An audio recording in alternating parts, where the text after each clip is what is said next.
पहला विषय है कि मेरी जय जयकार मत करो, मेरा अधूरा कार्य पूरा करने के लिए जान की बाजी लगाओ। 17 अगस्त 1952। डॉक्टर बाबा साहब अम्बेडकर अपने परिवार से, अपने आप से ज्यादा महत्व आंदोलन को देते हैं और इसीलिए 3 बच्चे और उनकी पत्नी रमाई को कुर्बान कर दिया, आंदोलन के लिए कुर्बान कर दिया।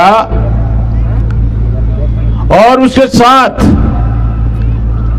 उन्होंने 2 मई 1950 पहले 50 में ही कहा था कि मेरे जन्मदिन के संदर्भ में सख्त खिलाफ हूं और जिनको मनाना है वो मनाते रहे, मैं उसके विरोध में हूं।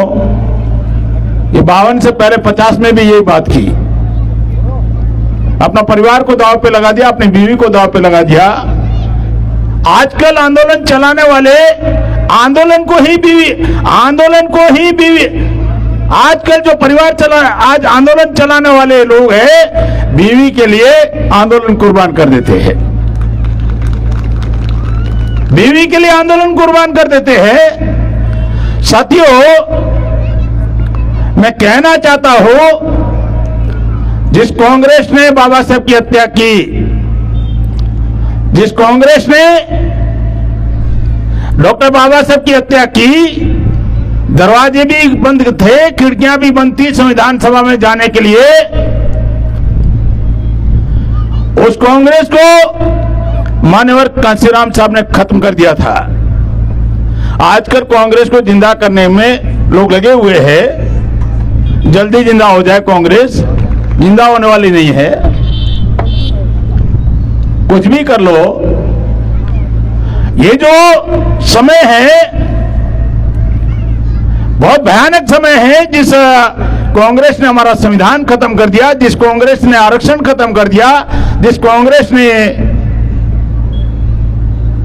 पूरा आंदोलन खत्म कर दिया, जिस कांग्रेस ने छत्रपति साहू जी महाराज का, जिस कांग्रेस ने राष्ट्रपिता ज्योतिराव फुले का सत्य शोधक समाज खत्म कर दिया, जिस कांग्रेस ने आरपीआई खत्म कर दिया, जिस कांग्रेस ने दलित पैंथर खत्म कर दिया, वो कांग्रेस आज वामसे को खत्म करना चाहती है और उसके लिए नेतृत्व को टारगेट बनाया। और उनका ये कहना है कि कांग्रेस हमको नोट देगा, हम कांग्रेस को वोट देंगे। और वामसेव को वाइंड अप करने का, वामसेव को खत्म करने की योजना पर काम चल रहा है। कुछ भी कर लो, कितना भी ताकत लगा लो, वामसेव को वाइंड अप नहीं कर पाओगे। भारत में कोई भी अगर इस काम के लिए आगे नहीं आएगा, कच्छ वो भूमि है, भारत को दिशा देने वाली भूमि है। कांग्रेस को खत्म करने नहीं देंगे, कुछ वामसेव को खत्म करने नहीं देंगे, कुछ भी लगा लो। संक्षिप्त में बात बता रहा हूं, अभी कंफ्यूज है, भूतपूर्व राष्ट्रीय अध्यक्ष बहुत कंफ्यूज है।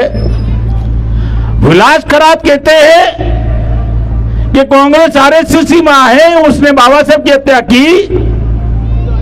और भूतपूर्व राष्ट्रीय अध्यक्ष वामन मेश्राम कहते हैं बीजेपी को हराने के लिए कांग्रेस जरूरी है। पहले तय कर लो आप दोनों। डीएनए के आधार पर क्षत्रिय विदेशी है, ऐसा वामन मेश्राम कह रहे हैं। और विलास कहते हैं, किताब लिखा, क्षत्रिय भी भारत के मूल निवासी है।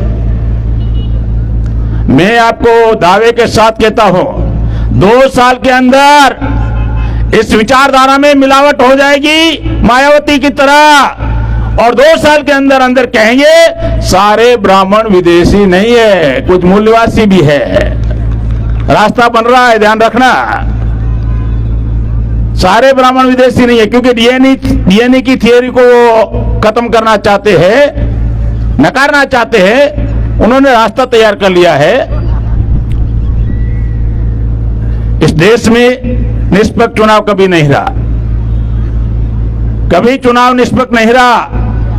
गुलाम भारत में विरोध पक्ष था, मुस्लिम लीग था, 33% मुसलमानों को रिजर्वेशन था, और अगर SC/ST को 22.5 होता तो 55 हो जाता, और OBC जुड़ जाता तो ब्राह्मणवाद खत्म हो गया होता। उसके बाद इसीलिए भारत पाकिस्तान का विभाजन हुआ। उसके बाद बाबा साहब अंबेडकर विरोध पक्ष में थे और उन्होंने क्या किया, डुप्लीकेट विरोध पक्ष बनाया।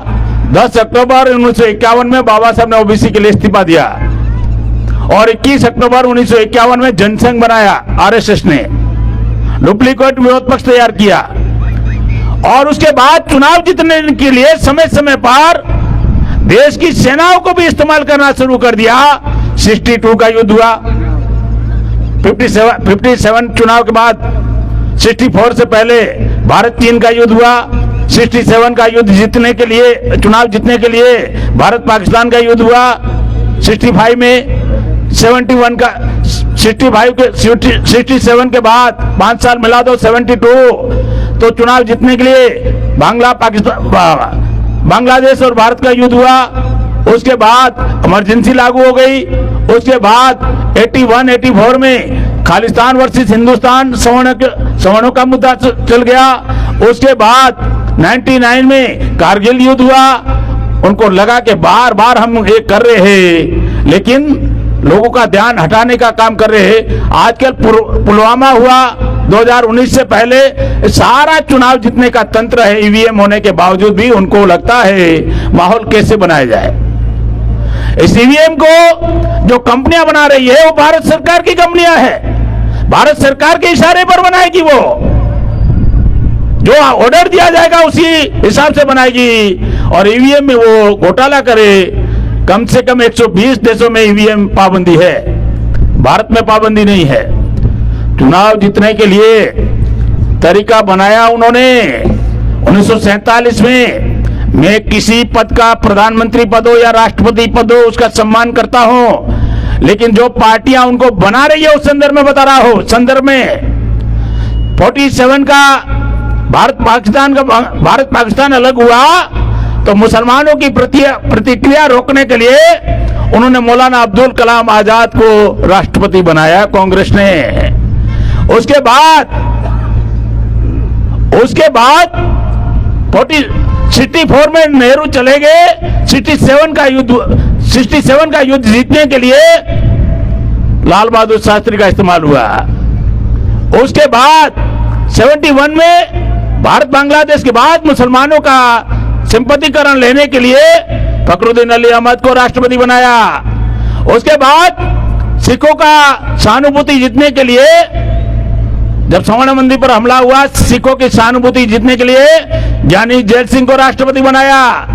उसके बाद गोधरा कांड के वक्त मुसलमानों की सहानुभूति जीतने के लिए फिर दोबारा APJ अब्दुल कलाम को राष्ट्रपति बनाया। और आजकल शेड्यूल कास्ट के ऊपर हमला हो रहा है, अत्याचार हो रहा है, तो रामनाथ कोविंद को राष्ट्रपति बनाया। नहीं समझ में आ रहा है क्या हम लोगों को? हमको नहीं समझ में आ रहा है कि किस तरह चल रही है सिस्टम। मैं राष्ट्रपति पद का गरिमा की इज्जत करता हूं, लेकिन जो पार्टियां बना रही है जिनको राष्ट्रपति, वो पार्टियां अपने स्वार्थ के लिए बना रही है और उसके बावजूद भी EVM में मुद्दा अटका हुआ है।